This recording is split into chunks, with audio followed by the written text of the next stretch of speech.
Alexandre de Moraes afirma que general que teria evitado o golpe estaria mentindo. Carla Zambelli pede doações para pagar multa milionária. Governador bolsonarista isenta empresário bilionário de pagar imposto. E investigações sobre as fraudes no INSS complica ainda mais a gestão Bolsonaro. Todas essas notícias e outras mais agora em menos de 3 minutos. Fica até o final para não perder nada e compartilhe o vídeo. Hoje está tendo o testemunho, a colheita dos depoimentos das testemunhas envolvidas na trama golpista, tá? E não está sendo televisionado. Então, hoje, durante o depoimento do general Freire Gomes, que era o então comandante do Exército, o Alexandre de Moraes falou que ele estaria mentindo. Por quê? Durante o depoimento à PF, Freire Gomes disse que o Garnier, o almirante da Marinha, tinha se posicionado favorável ao golpe e tinha disponibilizado sua tropa para dar o golpe junto com o Bolsonaro. Já hoje, no depoimento ao STF, o almirante disse o que ele tinha dito, e então o Alexandre de Moraes disse assim: ou o senhor mentiu para a PF, ou está mentindo agora para o STF. O almirante, em resposta ao Alexandre de Moraes, disse que com 50 anos de exército nunca mentiu e que interpretou a fala do almirante Garnier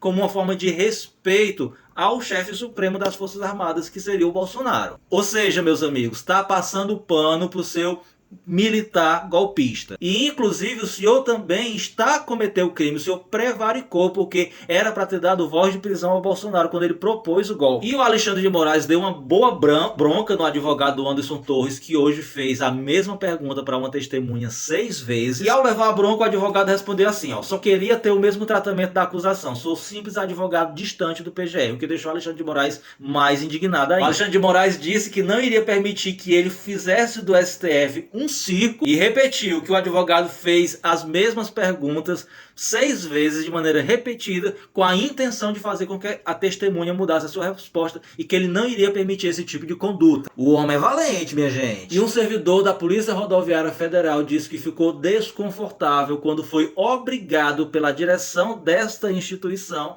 a rastrear, a mandar bloquear as rodovias no segundo turno no Nordeste para impedir que os eleitores do Lula votassem nele. E a Carla Zambelli hoje passou o chapéu nas redes sociais pedindo esmola para ajudar a pagar a multa milionária dela de 2 milhões de dólares. Ela disse que o pai dela teve que vender até o carro para ajudar ela a pagar tanta multa que ela teve. Detalhe, ela tem um salário de 33 mil reais. O que vai perder, porque assim que for presa, perderá o mandato automaticamente. Que peninha. Tá vendo isso aqui, ó? Meta e Google patrocinando um seminário de comunicação do partido golpista do Bolsonaro, que infelizmente ocorrerá aqui em Fortaleza. Tá vendo como o algoritmo não é imparcial? Bem que a Janja fez bem em falar com o Xi Jinping sobre a outra plataforma que é o TikTok. Inclusive gravei vídeo sobre isso, mostrando a fala da Janja, rebatendo as críticas. Se você não viu, entre no meu perfil e assiste. Tá vendo isso daqui? É o dono dessa empresa de locação de veículos, a Localiza, que está há 3 anos isento de pagar IPVA sobre todas as suas frotas de veículos, graças ao seu amiguinho Romeu Zema, que inclusive aumentou o salário dele em 300%. E depois vem com um discurso mentiroso dizendo que o governo federal gasta muito. O governo federal gasta muito com os pobres, e você gasta muito com você e com os ricos que te financiam. Então, nada mais, nada menos que 4,7 bilhões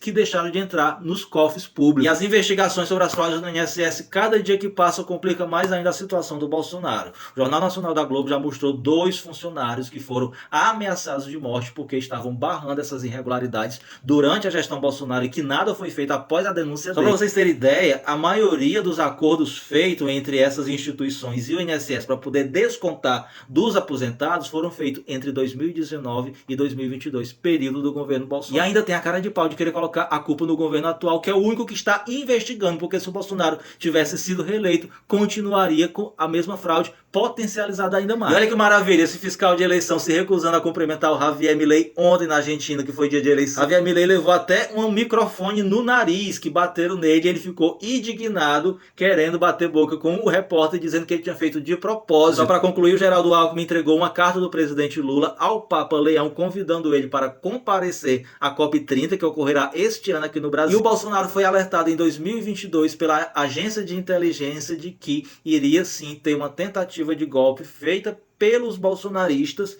pelos os populares, como ocorreu no dia 8 de janeiro. E não fez nada, apenas foi para os Estados Unidos para esperar para ver se o golpe daria certo e poder voltar como o rei do Brasil.